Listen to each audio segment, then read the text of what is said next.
اعوذ باللہ من الشیطان الرجیم بسم اللہ الرحمن الرحیم۔ سورہ نحل آیت نمبر 84۔ سورہ نحل گزشتہ کل کے درس میں اللہ جل شانہ کے انعامات کا ذکر تھا،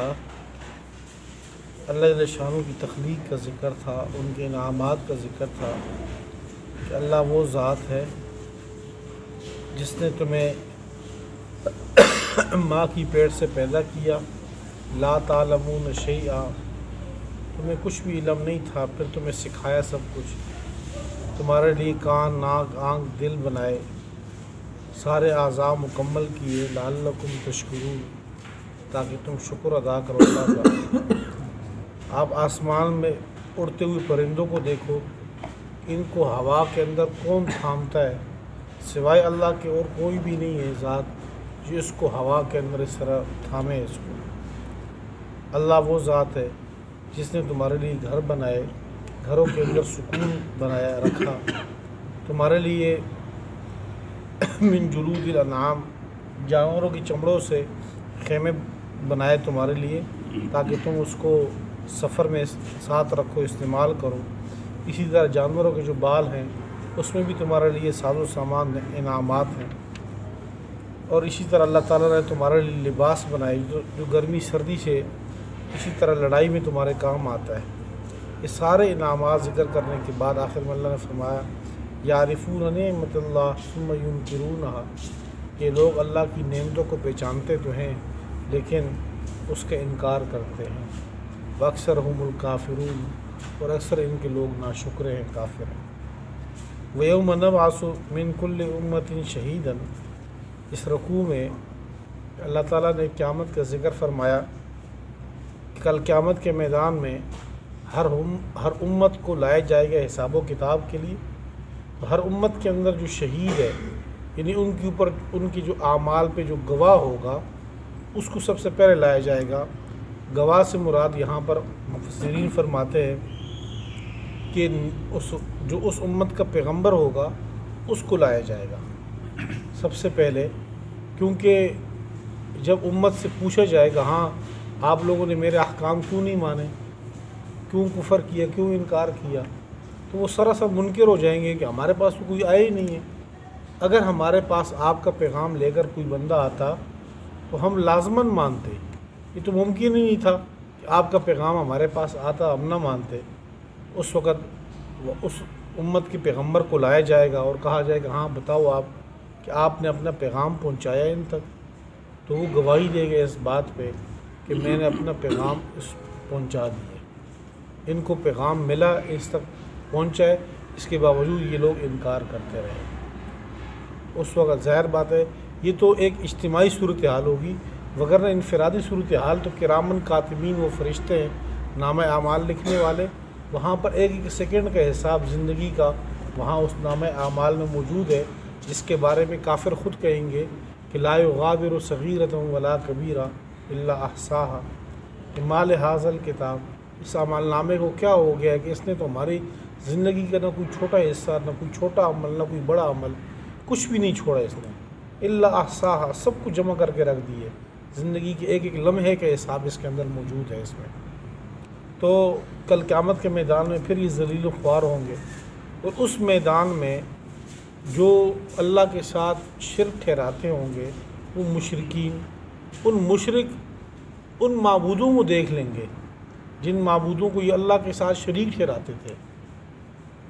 تو اللہ کی طرف اللہ کو کہیں گے کہ یہ وہ ہے، اشارہ کریں گے ان معبودوں کی طرف کہ جی یہ وہ لوگ ہیں ہم ان کے ساتھ شریک کرتے تھے۔ ایک تو یہ ہے کہ انہوں نے ہمیں کہا تھا کہ ہمیں خدا بناؤ، تو ہم نے ان کو پوجا ہے، آج ان سے پوچھ گچھ کی جائے کہ ہمیں، یا یہ ہے کہ آپ ان سے بھی تو پوچھیں نا کہ ہم نے ان کو پوچھتے رہے، ہم ان سے ہر چیز حاجات وغیرہ چیزیں مانگتے رہے، تو آپ ان سے بھی پوچھیں، ہم ان کی عبادت کرتے رہے۔ تو وہ جو شریک ہوں گے جن کو پکارا گیا اللہ کے ساتھ شریک کیا گیا، جن سے اپنی ضروریات لوگ مانگتے ہیں، جن سے اپنی حاجات مانگتے ہیں، خواہ وہ پیغمبر ہو، خواہ وہ ولی ہو، خواہ وہ شیطان ہو، خواہ وہ جن ہو، خواہ وہ انسان ہو، خواہ وہ پتھر ہو۔ تو اللہ فرمائیں گے وَضَلَّ عَنْهُمْ مَا كَانُوا يَفْتَرُونَ، وہ اس میدان میں گم ہو جائیں گے ان سے۔ بلکہ الٹا وہ جو معبود ہوں گے ان کے، جن کو پوجا گیا تھا، وہ ان کو کہیں گے کہ تم جھوٹ بولتے ہو، تم نے تو کبھی ہماری پوجا ہی نہیں کی تھی، تم نے تو ہماری کبھی عبادت ہی نہیں کی تھی، تم نے تو ہمیں کبھی پکارا ہی نہیں ہے، ہمیں تو پتہ ہی نہیں کہ تم ہمیں پکارتے رہے ہو۔ اگر ایسے معاملہ ہوتا کہ تم ہمیں پکارتے ہو تو ہم تمہیں روک دیتے کہ بھئی ہم کہاں کی خدا ہیں کہ آپ ہم سے پوچھتے ہو۔ کیونکہ آگے 21ویں سپارے 20ویں سپارے میں آگے آ رہا ہے، اس میں اللہ فرماتے ہیں وَهُمْ عَنْ دُعَائِهِمْ غَافِلُونَ، یہ جن کو قبروں کے اندر سے پکارتے ہیں، وَهُمْ عَنْ دُعَائِهِمْ غَافِلُونَ، وہ بے خبر ہیں، ان کو خبر ہی نہیں ہے کہ ان کو پکارا جا رہا ہے، ان کو حاجات میں ان کو اللہ کے ساتھ شریک ٹھہرایا جا رہا ہے۔ تو وہ ان کو صاف کہیں گے کہ وَأَلْقَوْا إِلَيْهِمُ الْقَوْلَ إِنَّكُمْ لَكَاذِبُونَ، تم جھوٹ بولتے ہو۔ وَيَوْمَ نَبْعَثُ مِنْ كُلِّ أُمَّةٍ شَهِيدًا، اور جس دن ہم اٹھائیں گے ہر امت سے شہیداً، ایک گواہ بتانے والا، ثُمَّ لَا يُؤْذَنُ لِلَّذِينَ، پھر نہیں اجازت دی جائے گی، نہیں معذرت قبول ہوگی ان لوگوں کی جنہوں نے کفر کیا، وَلَا هُمْ يُسْتَعْتَبُونَ، اور نہ ان کی توبہ قبول ہوگی اس وقت۔ وَإِذَا رَأَى الَّذِينَ ظَلَمُوا الْعَذَابَ، جس وقت یہ ظالم مشرک لوگ کافر یہ عذاب کو دیکھیں گے، فَلَا يُخَفَّفُ عَنْهُمُ الْعَذَابُ، فَلَا يُخَفَّفُ عَنْهُمْ، تو وہ عذاب ان سے ہلکا نہیں ہوگا، وَلَا هُمْ يُنظَرُونَ، اور نہ ان کو مہلت ملے گی، وہاں پہ ڈھیل نہیں ملے گی، وہاں پہ ڈھیل دنیا میں جتنی ہو چکی ہے وہ کافی ہے۔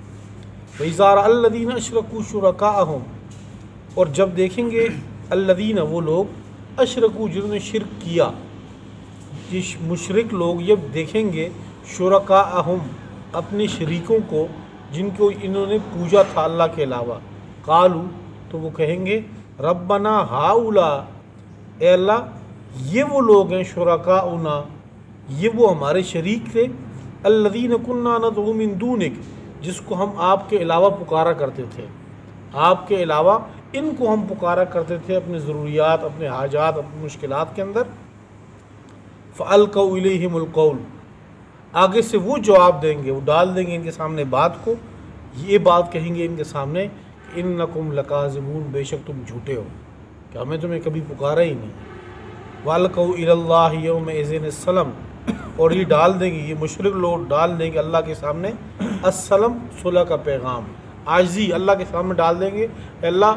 ہمیں واپس بھیج دو، ہم دوبارہ شرک کی قریب بھی نہیں جائیں گے۔ وَضَلَّ عَنْهُمْ مَا كَانُوا يَفْتَرُونَ، اور گم ہو جائیں گے ان سے وہ معبود کانوا یفترون جن کو یہ گھڑا کرتے تھے، جو دلائل جو چیزیں یہ گھڑا کرتے تھے وہ سب کچھ ان سے غائب ہو جائے گا۔ الذین کفروا، وہ لوگ جنہوں نے کفر کیا، وصدوا عن سبیل اللہ، اور اللہ کے راستے سے روکتے رہے، زدناہم عذابا فوق العذاب، ہم اضافہ کریں گے عذاب کا، ہم ان کو زیادہ کریں گے عذاب کے اعتبار سے، فوق العذاب، عذاب کے اوپر اور عذاب، یعنی ہم اس کو ڈبل عذاب دیں گے، بما کانوا یفسدون، بسبب اس کے کہ یہ فساد کرتے تھے، خود گمراہ تھے، اوروں کو بھی گمراہی کا سبب بن رہے تھے، اوروں کو بھی سیدھے راستے سے یہ روکتے تھے۔ وَيَوْمَ نَبْعَثُ فِي كُلِّ أُمَّةٍ شَهِيدًا، اور جس دن ہم اٹھائیں گے فی کل امت شہیدہ، ہر امت کے اندر گواہ،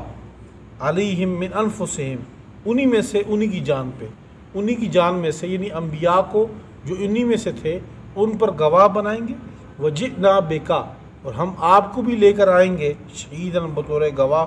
علی ہؤلاء ان لوگوں پہ، یہ جو مشرکین مکہ تھے ان کے خلاف ہم آپ کو بھی لے کر آئیں گے، ہم آپ سے بھی پوچھیں گے کہ آپ نے اپنا پیغام دیا، پہنچایا ان تک۔ وَنَزَّلْنَا عَلَيْكَ الْكِتَابَ، اور ہم نے اتاری آپ کے اوپر کتاب، تِبْيَانًا لِكُلِّ شَيْءٍ، جو وضاحت ہے ہر چیز کی، وَهُدًى،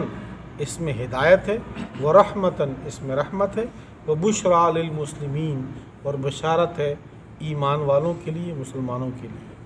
إِنَّ اللَّهَ يَأْمُرُ بِالْعَدْلِ وَالْإِحْسَانِ وَإِيتَاءِ ذِي الْقُرْبَىٰ وَيَنْهَىٰ عَنِ الْفَحْشَاءِ وَالْمُنكَرِ وَالْبَغْيِ يَعِظُكُمْ لَعَلَّكُمْ تَذَكَّرُونَ، چونکہ اس کے مخاطب یہاں پر مسلمان ہیں، یہ وہ آیت ہے جو جمعے کے خطبے میں بھی پڑھی جاتی ہے۔ اس آیت میں کئی احکام اللہ تعالیٰ نے اکٹھے کیے ہیں، تو اس کو مسلمانوں کو یاد دہانی کے لیے جمعے میں پڑھی جاتی ہے۔ اس میں اللہ جل شانہ اللہ جل شانہ حکم دے رہے ہیں عدل و انصاف کا، کہ آپ معاشرے کے اندر عدل و انصاف کا معاملہ کرو۔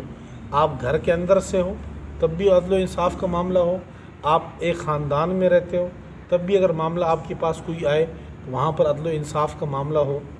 گھر میں اگر والد ہے اپنی اولاد کے درمیان عدل و انصاف کا معاملہ ہو، والدہ ہے تب بھی اپنے بچوں کے درمیان عدل و انصاف کا معاملہ ہے، بھائیوں کے درمیان عدل و انصاف کا معاملہ ہے۔ اسی طرح جب پورے معاشرے میں عدالتیں وغیرہ ہے تو وہاں پر بھی عدل اور انصاف کا معاملہ ہونا چاہیے۔ ایک مشہور قول ہے کہ معاشرہ کفر کے ساتھ تو چل سکتا ہے، یعنی اللہ تعالیٰ کو کفر تو برداشت ہے لیکن ظلم برداشت نہیں ہے، کہ یعنی کہ بے انصافی ہو زمین کے اوپر، تو یہ چیز اللہ تعالیٰ کو برداشت نہیں ہے۔ اللہ تعالیٰ حکم دے رہے ہیں عدل و انصاف کا، والاحسان، اور احسان کا معاملہ کہ آپ کے ساتھ کوئی اچھائی کرے تو آپ اس سے بڑھ کر اس کے ساتھ کریں۔ احسان کا معنی یہ بھی ہے، اور احسان کا معنی یہ بھی ایک کیا جاتا ہے کہ آپ شرک نہ کرو اللہ کے ساتھ، جو اللہ کا حق ہے وہ کسی اور کو نہ دو۔ وَإِيتَاءِ ذِي الْقُرْبَىٰ، اور آپ اپنے قریبی رشتہ داروں کو جو ان کا حق بنتا ہے وہ ادا کرو، ان کے ساتھ حسن سلوک کا معاملہ کرو۔ وَيَنْهَىٰ عَنِ الْفَحْشَاءِ وَالْمُنكَرِ وَالْبَغْيِ، اور اللہ تعالیٰ فحاشی سے روکتا ہے، منکرات سے، بغاوت سے، گناہوں سے اللہ تعالیٰ منع کر رہے ہیں آپ لوگوں کو۔ ان اللہ یأمر بالعدل، بے شک اللہ تعالیٰ حکم دیتے ہیں، یأمر بالعدل، عدل کا، انصاف کا، والاحسان، اور احسان کا، وایتاء ذی القربیٰ، اور قریبی رشتہ داروں کو ان کا حق دینے کا، وینہا، اور اللہ روکتے ہیں، عن الفحشاء والمنکر والبغی، فحاشی سے، والمنکر گناہ سے، والبغی اور بغاوت سے، یعظکم لعلکم تذکرون، منکر سے مراد عام گناہ ہوں گے، اور بغی سے مراد وہ گناہ جو سر عام کیے جائیں، اس میں گویا کہ اللہ سے بغاوت کا پہلو ہے کہ میں گناہ سر عام کرتا ہوں، مجھے کون ہے پوچھنے والا۔